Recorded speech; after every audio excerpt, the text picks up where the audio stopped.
Did you know that the average person has 70,000 thoughts a day? But wait, those thoughts, 80% of them are negative. Doesn't that just blow your mind? And what would happen if we changed that 80% from negative to positive? How much would our life change?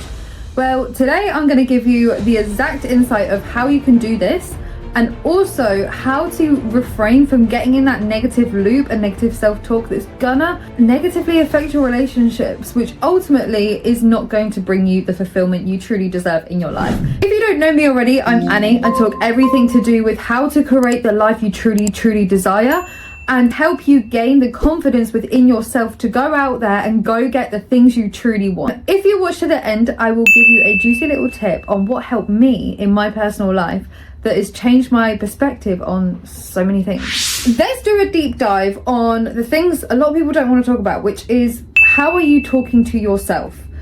There are two parts to this.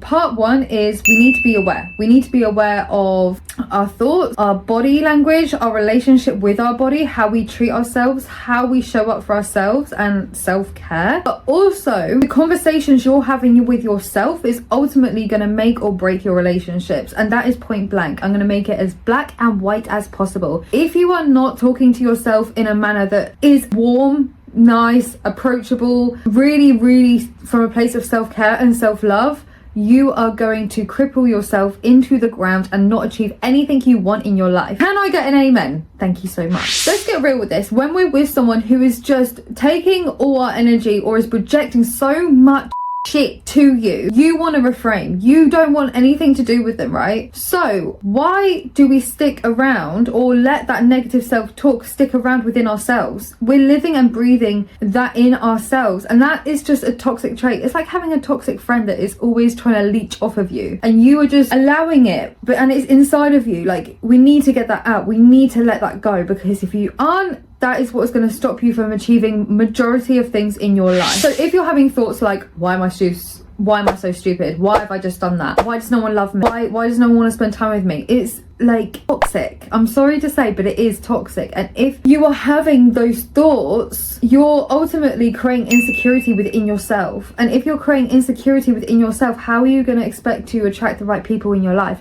How are you going to expect to attract the things you want in your life, that you want to create for your life? And ultimately, that is just going to push someone away.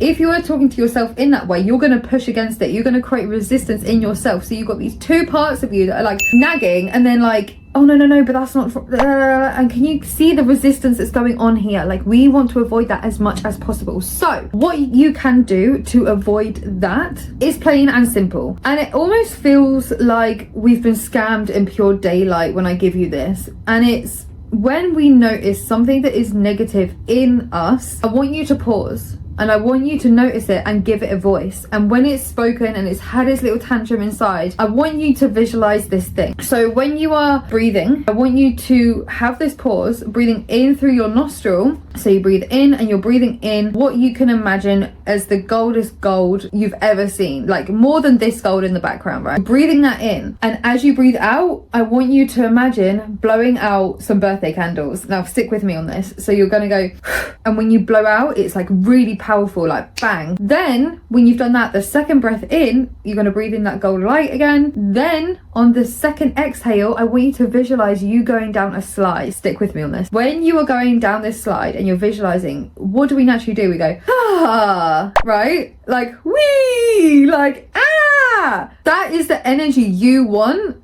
to be able to create a new environment in yourself. So first breath, breathing in, that is golden light and getting all that shit out of you that is like blowing out a candle. Then the second breath, we're breathing in, and then as we breathe out, you are going down that slide and you're having fun. And when you are going down that slide, think of me teaching you this, because you'll probably laugh, to be honest with you. But this works. This works because it allows you, this is the science side of it now, it allows you to activate the parasympathetic part of your nervous system, which is going to bring you into a more self-regulated state, and you're going to be able to be more receptive. You're going to be able to notice things more, calm yourself, and be more grounded in yourself. And when you feel that and you're truly present with that, you are then allowing new things to come in. That is the personal tip I have used for so many years. So I really encourage you to give this a try. If you feel stupid, welcome to my world. This is the world of Annie. This is how we do things here. If you like this, please don't give it a like, share and subscribe. And I will see you on the next video, guys. See ya.